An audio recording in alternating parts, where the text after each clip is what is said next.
అందరికీ నమస్కారం అండి.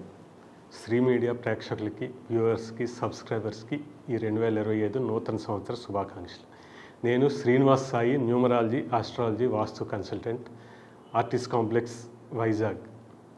నేను గత 10 సంవత్సరాల నుంచి ఈ ఫీల్డ్లో ఉన్నానండి. ఈ 2025 సంవత్సరంలో మనం ఆల్ఫాబెట్స్లో A to Z పేరుతో ఉన్నవాళ్ళు ఏ విధంగా ఉంటారని చర్చించుకోబోతున్నాము. అలాగా ఇప్పుడు ఆర్ అన్న అక్షరం, ఆర్ అనేది ఏబిసిడీలో 18వ అక్షరం కింద ఉంటుందండి. ఇది రాధాకృష్ణ పేరు.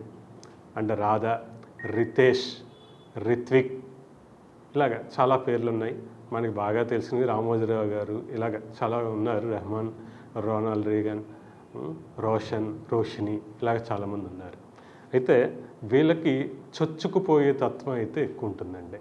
అలాగే చాలా కరెక్ట్గా ఉంటారండి, బ్యాలెన్స్డ్గా ఉంటారు వీళ్ళు. వీళ్ళకి దయ, సహృదయం ఇలాంటివన్నీ ఉంటాయి. అయితే ఏదో లోపించినట్టయితే ఎప్పుడు కొంచెం బాధపడుతూ ఉంటారు. వీళ్ళకి సపోర్ట్ ఇవ్వాలి చుట్టూ ఉన్నవాళ్ళు, ఫ్రెండ్స్ అండ్ రిలేటివ్స్. అప్పుడు చాలా ముందుకైతే ఈ 2025 సంవత్సరంలో వెళ్తారు.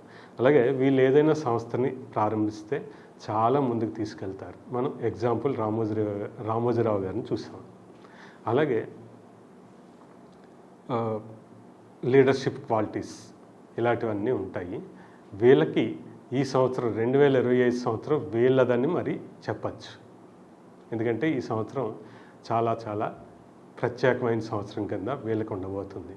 ఎవరికైనా సరే ఈ 2025లో వీళ్ళు అనుకున్నది సాధించలేకపోతున్నాము, వెనకబడిపోతున్నాము అన్న ఆలోచన ఉంటే ఒక మంచి న్యూమరాలజిస్ట్, ఆస్ట్రాలజీ వాళ్ళకి కలిస్తే మీకు మంచి కరెక్షను పేరులో అండ్ ఫోన్ నెంబర్ మిగతా రెమెడీస్లోని ఇవ్వడం జరుగుతుందండి. Thank you very much.